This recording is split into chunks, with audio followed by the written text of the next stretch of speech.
I used to think I'd seen the worst of people. Life hadn't exactly handed me the kindest souls growing up.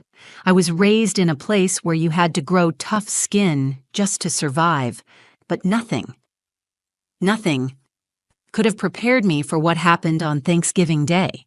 We were barely 10 seconds into dinner when I saw it. My son, Micah, just 8 years old with his neatly combed curls and dress shirt, buttoned all the way to the top like he was trying to impress someone, sat at the end of the long oak dining table. His little legs dangled off the high chair, nervous eyes scanning the table. But something was off. Everyone else had their fancy plates, white porcelain with gold trim, overflowing with turkey, stuffing, cranberry sauce, a real Norman Rockwell painting, except for Micah. In front of my son was a silver dog bowl, and inside it, kibble, literal dog food.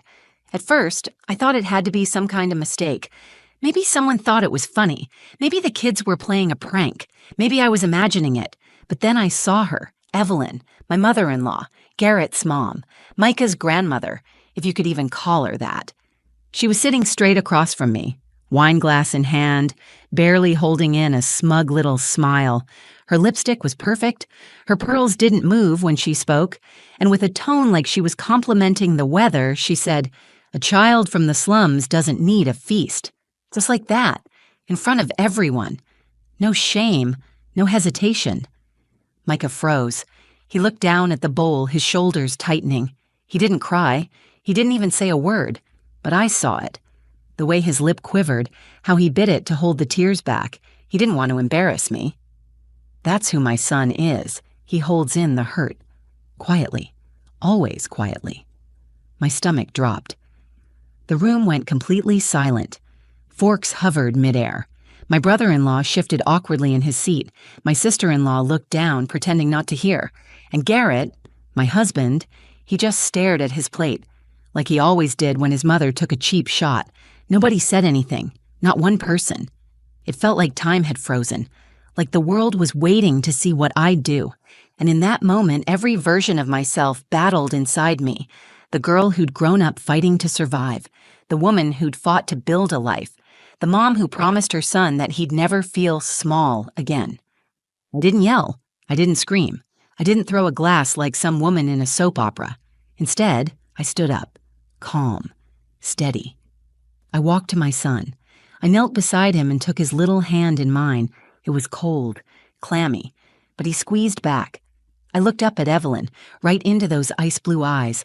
I didn't say a word. I didn't need to.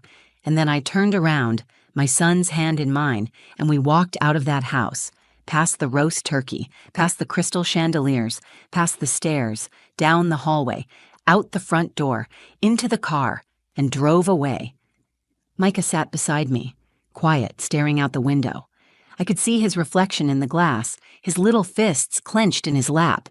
I reached over and brushed a curl from his forehead. He whispered, "Did I do something wrong, Mom?" And I swear that one sentence broke me in a way nothing ever has. I took a deep breath, swallowed the knot in my throat, looked him in the eyes and said, "No, baby, you did everything right. Some people just don't know how to treat others with kindness. That's not your fault." But the truth? I didn't say what I really wanted to say. I didn't tell him that this wasn't the first time Evelyn had tried to put me in my place, or that Garrett's silence wasn't new, or that I had let it slide too many times before. This time, it was different. This time, she came for my son. And that was the last mistake she'd ever make, because the next day, she showed up at my house, panicked, pale, begging. But by then, I wasn't the same woman who had walked into her home hoping to belong. The thing about marrying into money is, you never forget what it felt like before it. And even if you don't talk about it, even if you move into their world, decorate your life in their colors, buy the good napkins, learn the difference between brie and camembert, it doesn't matter. They still see you, or rather, what they think you are. My name is Janelle, and I grew up in a 2-bedroom apartment in a part of town most people wouldn't drive through at night. My mom worked doubles at a diner, and we scraped by with food stamps and whatever secondhand things we could find. But we had warmth, laughter, love. We didn't have much, but we had each other. When I met Garrett, he was different. At least I thought he was. He had this calm, soft-spoken charm. He listened when I talked, didn't flinch when I told him about my childhood or the fact that I'd had Micah from a previous relationship. If anything, he embraced it. He adored Micah, said it was his honor to be a part of our family. We got married after 2 years. Quiet ceremony. Just us, Micah, and a few close friends. Then came his family. That's where the cold started creeping in. Garrett's mother, Evelyn, was a woman carved from glass. Elegant, polished, sharp. Everything about her screamed wealth. The way she dressed, the way she spoke, the way she looked at people like they were beneath her. And from day one, she made it clear. I wasn't good enough for her son. She never said it outright. It was always a comment, a glance, a pause just a second too long. Oh, you don't know how to fold napkins like this? I guess you didn't grow up with formal dinners. This wine might be a bit strong for someone who didn't drink at debutante balls. I suppose Micah's father wasn't in the picture. That must have been challenging. The way she said challenging felt like a dagger disguised as sympathy. At first, I tried to smooth things over. I brought homemade cookies to family brunches. I complimented her decor. I offered to help in the kitchen, even though I always got assigned the most menial tasks, washing lettuce, arranging chairs, folding laundry I didn't mess up. And Micah? He tried so hard to win her over. He'd draw her pictures, pick flowers from our backyard to give her. One time, he even tried to call her Grandma Evelyn. She blinked and said, "Oh, sweetie, let's stick to just Evelyn." Grandma makes me sound old. He never called her that again.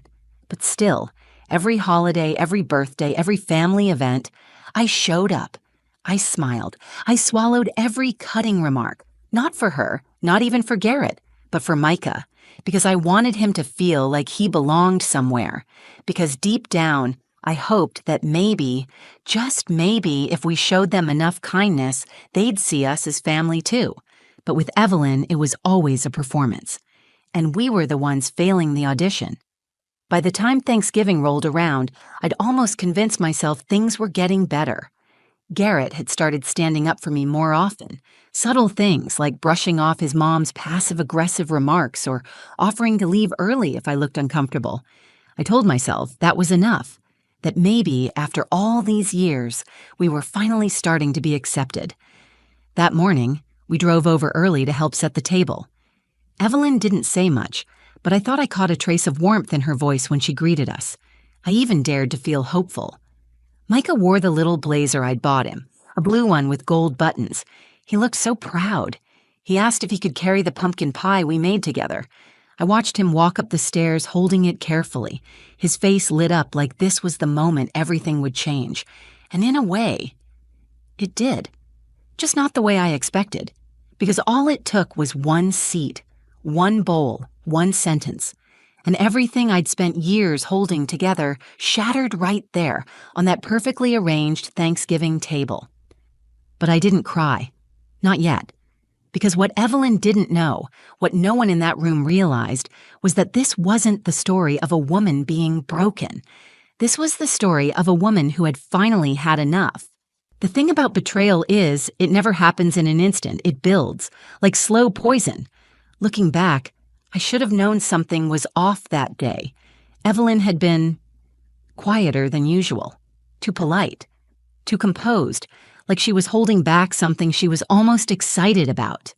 But I ignored it, told myself I was overthinking, told myself this was Thanksgiving for God's sake. Maybe, just maybe, she was turning a corner. Micah had been glowing all morning. He kept asking, "Will I get to sit next to you, Mom?" And I said, "Probably, baby." "We'll see where the seats are." He'd packed his tiny backpack with a book. He always brings one when we go somewhere that might make him anxious. He chose The Lion, the Witch, and the Wardrobe. Said he liked that the kids in the story didn't belong at first, but still got to be heroes. We arrived early.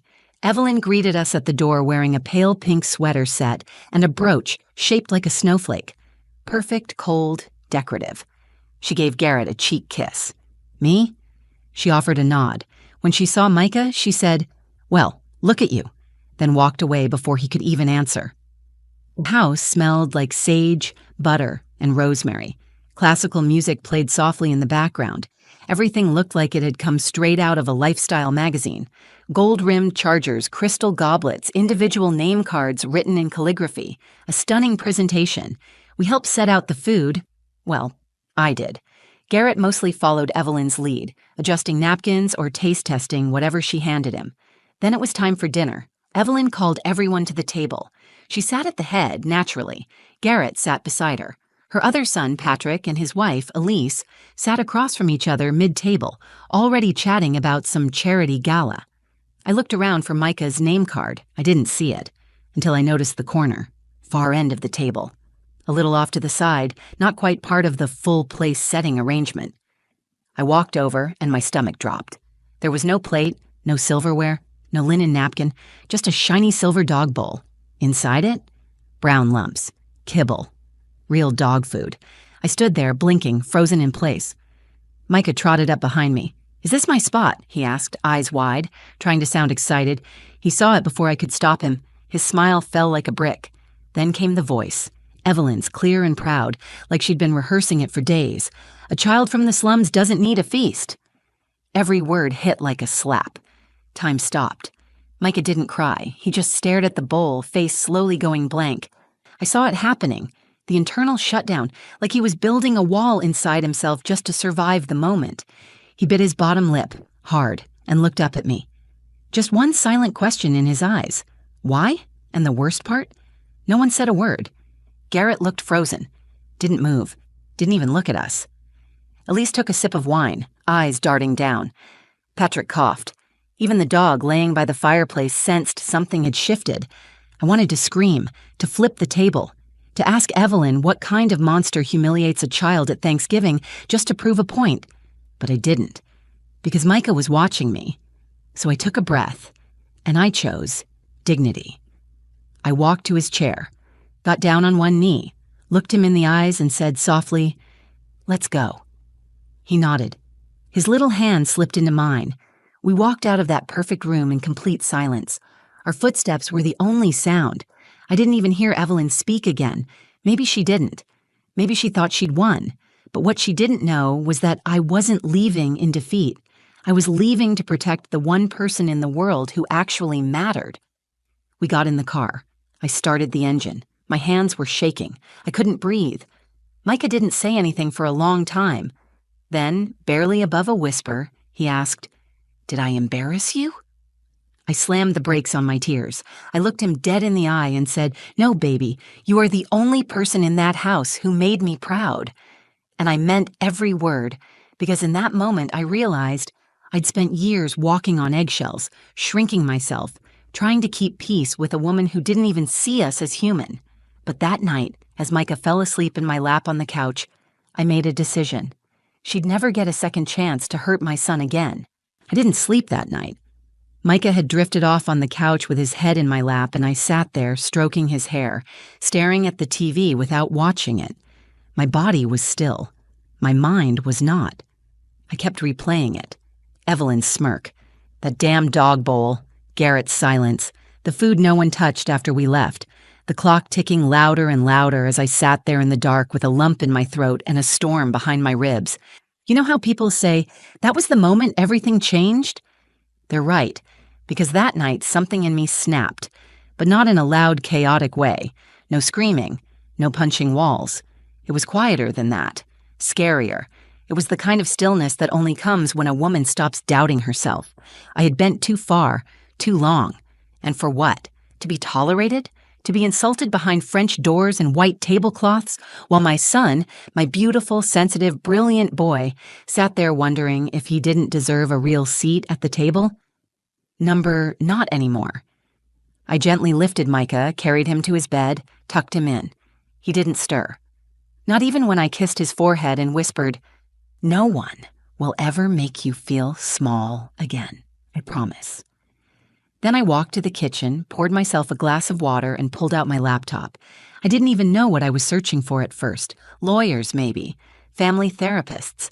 I typed in, "How to set legal boundaries with in-laws," and fell into a rabbit hole of posts, threads, and articles written by other women who had been pushed too far. I read one comment that stopped me cold. "You're not overreacting. You're just finally reacting." And suddenly, I wasn't just reading. I was making a plan. I opened a new document and wrote down 3 words. No more access. No more forced family gatherings. No more pretending for Garrett's sake. No more polite smiles at the expense of my son's dignity. I'd talk to a lawyer, find out what my rights were, maybe even call child services just to confirm that I had full say over who could interact with Micah. I didn't want Evelyn within a mile of him. And Garrett? He'd have to choose. Not in an ultimatum kind of way, but in a truth or consequence kind of way. I needed a partner, not a neutral spectator. If he couldn't stand with us, then I'd stand on my own. It was nearly 3 a.m. when I heard the front door creak. Garrett. He had gone back to Evelyn's after dinner, said he had to calm things down. I didn't ask what that meant. I just stared at him as he walked into the living room, loosened his tie, and sat on the edge of the couch like he was about to apologize for not picking up milk on the way home. I didn't know she was going to do that, he said quietly. I didn't respond. He looked up at me, guilt painted across his face like it was supposed to be enough. She crossed a line, Janelle, I know that. I waited.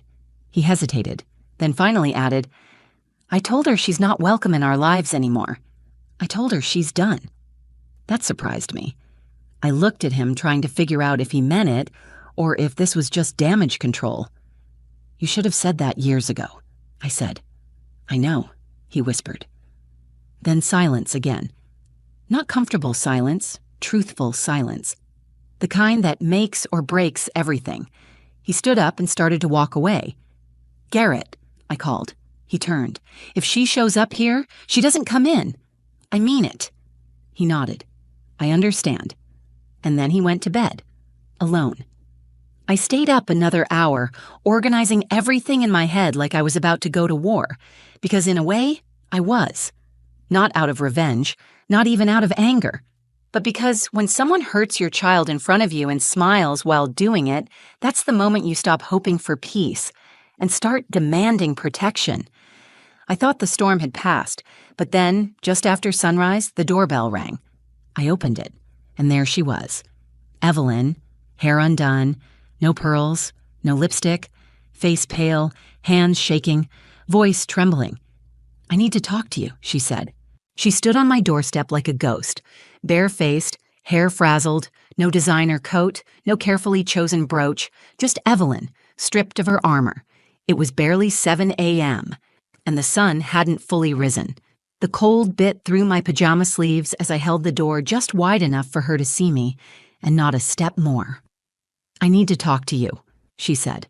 I didn't respond. She wrung her hands, those perfectly manicured fingers now chipped and trembling. Please, just a minute. I glanced down the hall. Micah was still sleeping. I didn't want his day tainted by her face. Not again.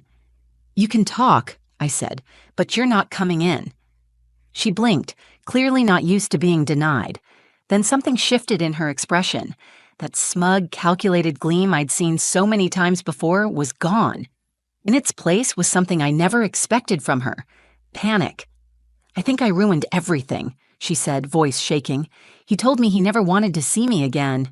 Garrett, my son. She stared at me like I might offer her comfort. I didn't move. I didn't think he'd actually cut me off, she continued, her words tumbling. He always came back around. I pushed, but he's soft like his father. I never thought... She swallowed, as if realizing just how alone she really was. He meant it, didn't he? Yes, I said simply. Her breath caught like I'd slapped her. She sat down on the porch bench without asking, clutching her purse like it held the last pieces of her dignity. You don't understand what it's like to watch your son slip away from you. I stared at her, almost stunned by the irony. You don't get to say that, I said quietly, not after what you did to my son. Her eyes welled, but I wasn't sure if it was guilt or just fear of losing control. It was a joke. It was meant to make a point. I didn't think he'd take it that way. I didn't think you would. You put dog food in front of an 8-year-old and called him a child from the slums. I snapped. What reaction were you expecting? She looked away, ashamed or maybe just calculating. I didn't think I was being cruel. I thought, No, I cut her off. You thought you could humiliate me by humiliating my child. You wanted to put me in my place, like always. But you didn't break me, Evelyn. You broke your son's heart. And you lost whatever sliver of family you had left. The silence between us was deafening. She finally said, I thought I was protecting him. From women like you. There it was, the truth. Bitter, ugly, and finally naked. I should have felt rage, but I didn't. I just felt tired. Tired of the games. Tired of the cruelty dressed up as class. Tired of trying to decode passive aggression like it was a language I needed to survive. You were never protecting him, I said. You were protecting the illusion of control. But Garrett doesn't belong to you anymore. And Micah? He's not yours to judge. He's not a symbol of where I came from. He's a child. One you publicly humiliated and emotionally scarred because you needed to feel powerful. She flinched. Good. I stepped forward, not threatening, but firm, strong. You are not welcome in our home, not today, not tomorrow, not unless Micah decides he wants to see you, and you will apologize to him first, not me. Her eyes widened. You're letting a child decide whether I can be in your lives? Yes, I said, because that child has more emotional maturity than you ever will. She opened her mouth to protest, but there was nothing left to say. She knew it. I knew it. I closed the door. And just like that, the weight lifted. Inside, I walked back to Micah's room. He was still fast asleep, one arm curled around his book, his soft breath steady. I sat on the edge of his bed, tears stinging my eyes, not from pain anymore, but from a strange, aching relief. Because for the first time since marrying into that family, I finally felt like I was standing on solid ground. Not as Garrett's wife, not as Evelyn's disappointment, not as the poor girl who should be grateful, but as Micah's mother. And that title? That role? It was the only one that ever really mattered. It's been 3 weeks since Thanksgiving. 3 weeks since Evelyn showed up on my porch, shaking and speechless. 3 weeks since I told her she wasn't welcome anymore. Since I drew a line in the sand and refused to step back over it, no matter how many times I'd been taught that family means forgiveness, even when it's undeserved. I've spent most of those days just breathing again, not looking over my shoulder, not preparing for the next dig or dressing Micah like he's going into battle with a smile, just breathing. Micah has been different too, lighter, in ways only I would notice. He doesn't ask if he's going to see the fancy grandma anymore. He doesn't bring her drawings to family events. He hasn't even mentioned the dog bowl. But last night, as I tucked him into bed, he looked at me and said, "You didn't let her win." I was stunned. "What do you mean, baby?" He shrugged, pulling the blanket up to his chin. "She tried to make me feel small, but you didn't let her." My throat closed up. I kissed his forehead and turned off the lamp, blinking fast so he wouldn't see the tears. I used to think protecting your child meant making things work, smoothing things over, being the peacekeeper, keeping the family together for their sake. But I was wrong. Protecting your child sometimes means walking away from tradition, expectation, even blood, if it means keeping their soul intact. Garrett and I have been rebuilding. I won't pretend it's been easy. We've had long, painful conversations. Some days I still wonder if he's strong enough to really stand on this side with us. The difference now is, I'm not afraid to say what I need anymore. I'm not afraid to walk alone, if that's what it takes to keep Micah whole. He started therapy. Garrett, I mean. He told me he wants to understand why he always froze, why it took something that extreme to wake him up. I respect that. I don't need perfection, just effort, growth, ownership. As for Evelyn, she sent a letter last week, a real one, handwritten. No excuses, no manipulations, just an apology.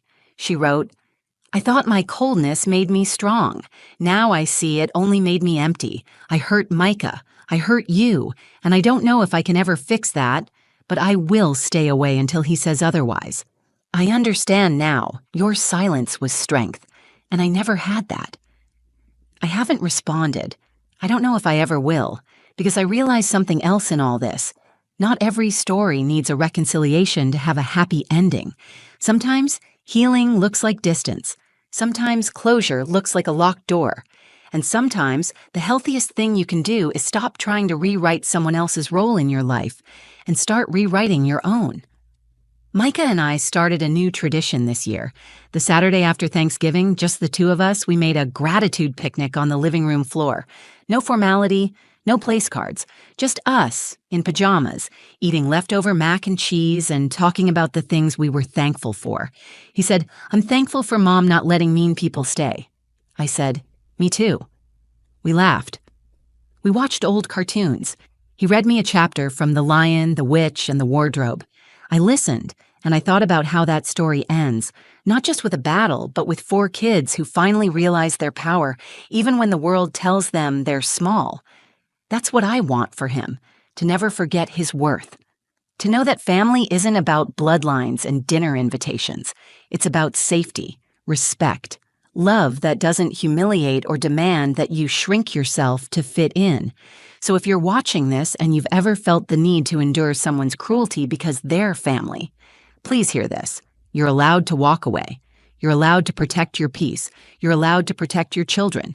You're allowed to say, "That was the last time." You don't owe anyone your silence. You don't owe anyone a seat at your table just because they share your last name. Micah's seat is now next to mine, where it belongs. His plate is full. His eyes are bright. His spirit is intact. And that's what real family looks like. That's my story, and not the one I ever wanted to tell, but maybe the one someone out there needed to hear. If you've ever felt like the outsider at the table, if you've ever been made to feel small in a room you tried so hard to belong in, if you've ever had to choose between keeping the peace and protecting your child, I want you to know you're not alone, and you're not wrong for walking away. If this story touched you, please give it a thumbs up and share it with someone who needs to be reminded of their strength. Drop a comment below. I read every single one, and your stories matter too. And if you want more real stories like this, raw, honest, and unapologetically human, make sure to subscribe and hit that bell icon so you don't miss the next one. Because around here, we don't just tell stories, we reclaim them. Thanks for watching. Take care of yourself and the ones who truly see you.